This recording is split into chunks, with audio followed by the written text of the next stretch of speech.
We're back again. Another episode. I didn't think they'd let us do it again. Yes. To number 2. Well, cheers. Final Whistle ATX, Episode 2. My name's Wyatt. This is Nick and Harley. This show is brought to you by KXAN.com, obviously, since we all work at KXAN. And we're at BD Riley's right now. We're back to BD Riley's, and this is an amazing pub to do a soccer show at, I should say that. But we got an amazing episode for you guys today, some great Austin FC content. And Nick, I'm going to start off with you with our 3 big recaps of last week related to Austin FC. Sure. Well, number 1, of course, has to be we are now 2-2. We lost in the weekend, 2-1. We were doing so well for so long, but then the very end we just couldn't pull it together because of the second big thing of the week was Ring getting a red card. Yes. Red did not have a ring to it. Ooh, nice. We're going to need another round here. And now he's going to be out and sorely missed for this coming weekend. But that brings me to the third biggest thing of the week, Matt Besler going home to Kansas City, which is kind of a cool story because he clearly felt touched by his time there. Wrote a note to the fans, and then ended up being the captain at the very end of the game, which I thought was exciting. And by the way, I don't want to break the rules here. Wyatt says top 3 things, but I've got a bonus one for you. Let's hear it. And this is all to do with the U.S. women's national team coming to Q2 Stadium, and they'll be playing there before even Austin FC will, which I think is exciting. Yes, represent. You wore your jacket appropriately today, and I just think it's awesome that the first game at Q2 is going to be for the U.S. women's national team, and then just days later, Austin FC playing their first home game in June. Super exciting. I think it's really cool because now it kind of opens up that opportunity for more teams to come play in Austin. Like people, when you come to Texas, you think let's go to AT&T Stadium, let's maybe go to Houston. Hey, come down to Austin. We got a nice little stadium down here called Q2. We've got a cool city behind us. We've got a guy named Matthew McConaughey, so come check it out. That's true. That's very true. So now that we've got the big things out of the way, Harley, it was a heartbreaking loss on Sunday. And I was telling you guys before we started shooting, it affected my day when we lost, which is a good sign because it means, I guess, that I'm a proper fan now. There you go. So, what was your biggest takeaway from that heartbreaking 2-1 loss? Well, you guys, I'm a big fan of Josh Wolf. I can't say that enough. I'm really impressed by our start to the season. I think there's a real identity to this team. I sense a butt coming. There is a but coming, but let me just praise him one more time. I just love everything I've seen so far. Here's the but. I did not love the substitutions on Sunday. We're 1-0 down, Alex Ring gets sent off, as you mentioned, Nick, and we're now in the situation where the 2 best attacking players on the team, Cecilio Dominguez and John Gallagher, both get substituted, and we have going on in their places a central defender and a defensive midfielder. Now, I totally understand the logic. They're trying to protect this lead, like hold on desperately. And hey, it might have worked. It was pretty close. That second goal was right near the end of the game. But to me, what I didn't like was there was no plan B. Kind of a lot of hopeful clearances downfield, and I think Redes was the only attacking player up front, and most of the clearances were nowhere near him. So I get the changes, and I guess I don't hate them for that reason, but I also think the lack of plan B once Kansas City scored once and then scored a second time, there was just no way that Austin was even going to come close to scoring. So I didn't love that. Harley, what do you think about the fact you're critical of Wolf's substitutions, but often managers get criticized if they don't sub a player out who's on a yellow, who then gets a second yellow. Do you think he should have taken out Ring earlier? I think that Alex Ring is probably the most influential player on this team. So this is a guy who's a veteran. This is a guy who knows the MLS better than almost anyone. It's tempting because some people might say, yeah, we saw the second yellow card coming, but he's the heartbeat of this team, and I think you've just got to live and die with him.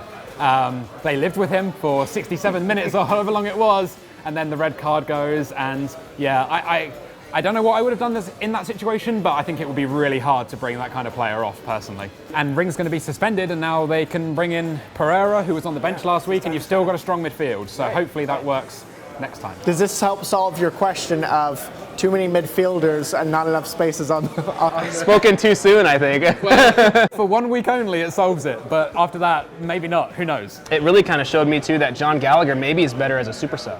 Imagine if we had had him on there in the last 20 or 30 minutes. Even if he was our only attacking player, he brings so much energy. I don't know. I don't want to second guess it because he scored in the first 7 minutes, but it just goes, it kind of makes me think we need that kind of Energizer bunny off the bench for once, because this is not the last time this will happen this season, and Austin FC moving forward is not the last time. Yeah, and I guess that brings me back to just put a bow on my original point, which was bringing off Gallagher and Dominguez. There was kind of no plan B after that, and I get putting the men behind the ball and trying to defend the goal at all costs, but personally I would love just a little bit of plan B for if and when the opposition gets the goals. Nick, what do you think was your biggest takeaway from the game? So last week, my big takeaway was loving the aggression in the team.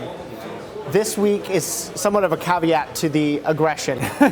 You have to read the game, and you get the sense that the ref's starting to hand out more cards. It's boiling over a little bit. You have to know when to sort of tone it down, because someone was going to get a yellow card in the next few minutes. It happened to be Ring. There were other fouls that could have deserved yellows that didn't get them. You had that sense watching that any minute now someone could get a yellow, and for some people it could be their second. And I would just sort of say, I love the aggression still. I don't want them to give that up. But there's certain times during the game you have to realize when to tone it back a little bit, especially if the ref's getting a little card happy. I think for me, it kind of showed me, and this is going to sound negative, and it is kind of negative, but we lost. I'll give it the caveat of, we didn't have our best player, and it's also it was our fourth game of the year, of our first year. But to me, it brought us back to reality, because we were riding high, a 2-game winning streak. We scored in the first 7 minutes. It really felt like this is going to be a long night for KC. That's what it really, right away I was like, all right, this is going to be awesome. I'm ready for a 6-0 game. And it just got really chippy after that. But when it all came down to it, Ring didn't keep his composure. He knew he was on a yellow card, and it was a bad foul. And he didn't keep his composure. And then after he came out, veteran teams find ways to win games. At the very least, I feel we should have gotten a point out of that game. That's what I feel at the very least. And it was, for them to score in the 90th minute, I think showed me we just aren't there yet, and that's okay. That's why I'm saying it sounds negative, and it is, but at the same time, you should expect that from a team in their fourth game. So it just kind of showed me that, as much veteran leadership as this team has, they just haven't played together long enough to finish out those kind of games, because good veteran teams close out those kind of games, and we didn't do it. And it's a lesson learned for future games, that there will be situations where important players are on yellow cards and they need to know, okay, I can still contribute even if I tone it down a little bit and play and try to avoid getting a second. You know how you have the glass case with the panic button underneath, and you pull it up and you smash the button and everyone goes crazy? That is not the time for this. Let's be clear, this is the fourth game, difficult circumstances on the road with the captain sent off. I know that the way they lost that game really, really hurt, because it did, but it is not time to panic at all. I think, I don't want to sound too positive, but I still think we should be proud of where this team is right now and where they've come from. I think that last game was really the epitome of why people should get more into soccer, because that was a fun game, and Austin FC plays a really fun style of play. But watching that game kind of had me thinking about the fact that we're in Austin, and it's a new team, and soccer isn't as big yet in America. And so I thought we should kind of tackle this segment in a way where it's, why should Austin FC fans get more into the team, and why should people in Austin who are rooting for Austin FC but aren't soccer fans, why should they try and become soccer fans? What is in it for them? So Harley, I'll toss that one to you. And you can take that in any direction you want. And that's what I'm thinking. There's so many different ways I could go with this. But I would say, just to start with, the first thing that comes into my head is that I know that when I am watching sports on TV, I am always trying to mimic what I see. So if I'm watching basketball and Steph Curry hits a last-minute three-pointer, I really want to get onto the court and practice my shooting. Or, NFL game, and Tom Brady last-second touchdown pass, I really want to be throwing the ball. The great thing about soccer is that all you need is a ball. Grab your friends, go down to Zilker Park on a Saturday after watching an Austin FC game, or the day after or whatever. All you need is a ball. Throw down your bag or your sweater, or probably not a sweater in Austin in the summer, but make a goal and stick someone in there and just have fun, because all you need is the ball. It's the most accessible sport that there is. And for me, I think once you watch on TV and then grab a ball, I think it just goes from there, personally. Yeah, I would agree with that. What do you think? Well, I think that Austin has all the makings of a great soccer city. First of all, we don't have another professional team here.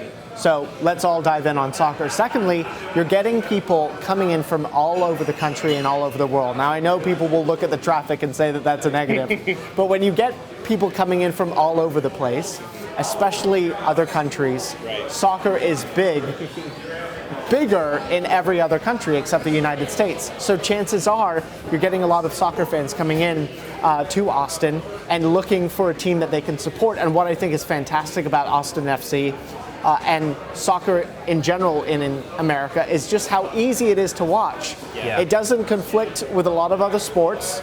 The games are either on KXAN or they're broadcast nationally or on our 3 networks. So it's really easy to follow, and you can go to so many pubs like here at BD Riley's or others around Austin and watch it just in case you can't watch it And at home. experience it with a group of people Yeah. in a pub like this. Yeah. Yeah, I think for me, what I've taken away, because I was one of those people too. I mean, all of us, especially in America, for me, I grew up watching football with my friends and with my dad and playing football and basketball outside. I didn't really grow up playing soccer as much and watching soccer as much. It wasn't a part of my childhood like the way it is probably in other places around the world. But I think what got me into it, number one, was picking a team and rooting for them. Because when you dive into a team like the way we've dove into Austin FC, like I said, it affected me on Sunday when we lost. And when we win, I'm happy. And so it's that emotional part of it where it's like you want to be a part of something. And I think that's kind of lacking in Austin in a sense of professional sports team. So that's going to fill that void. But one of the biggest things I've heard from family and friends regarding Austin FC is this. I love Austin. I hope Austin FC does well. But I'm not a soccer fan. I probably won't watch. But I'm rooting for them. I've heard that a lot. And I think what they always go back to is, why would you watch a game that's going to be 0-0?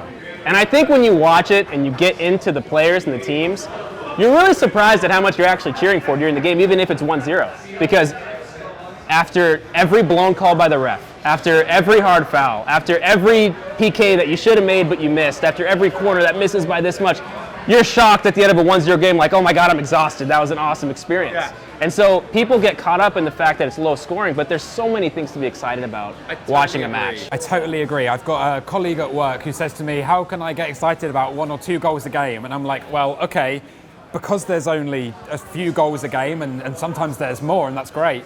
The moment that the ball hits the back of the net is way more exciting than a 3-pointer or even a touchdown, because you don't know how many more there's going to be. That could be like the moment of the game, so you've got to go crazy. And I wanted to piggyback slightly off what you said, because I agree 100%. That's going to be times 100 at Q2 Stadium on a match day. Sure. And people might not be soccer fans yet, but I guarantee that loads of people are live sports fans, right? For sure. So go to the game. The atmosphere is going to be amazing there. Follow along, get into it, and I guarantee by the end of the 90 that you'll be fully invested. We're going back to LA, where we started our first game, but we're going without the ringleader himself. So I don't know what's a realistic expectation. I mean, I want to stay positive, but it's going to be kind of hard, I think success would be getting a point, really. I mean, it's hard to go in without your best player with a team that's hot in LA Galaxy. What do you think? They don't want to lose the momentum. Momentum is key. With all these away games in a row, we've still got, as of this recording, we're halfway through our away stretch. We've got another 4 to go. So, I think a draw would be enough to keep that momentum going a little bit. I think it would get a little deflating after a loss this weekend. I think they've got a good chance. I think that the Galaxy is a good team. I don't know if they're a great team. I think maybe it's too early to say, but I think maybe them and Austin are kind of in the middle of the pack somewhere. So I think it's a really good test to see where we are. And Nick, this is an old friend of yours, Javier Hernandez, Chicharito. Oh, Man United. Manchester United player, your team, now scoring goals for fun in LA. So we've got to be wary of him, I guess. I still have a soccer jersey with Chicharito on the back. Nice. Do you I really? will be wearing that this weekend. And we want to mention that if you want to ask us questions or you disagree with us or you can't stand the things we're saying, we want to hear it. Use hashtag FinalWhistleATX on Twitter, and we'll be checking those comments out and talking about them next week if there are some good ones that we really disagree with too. Oh yeah. All of these episodes live on KXAN.com under the Austin FC tab, and I want to give a shout out to Harley for writing our first article on our episode 1. That was great. Everybody go check that out. Tell your friends, and if you like what you're seeing from us, or even if you don't like it, spread the word. Let's grow this thing as big as we can. So, let's do it. Cheers to Austin FC, and Let's win this weekend. in LA, and we'll see you next week. Cheers. Cheers.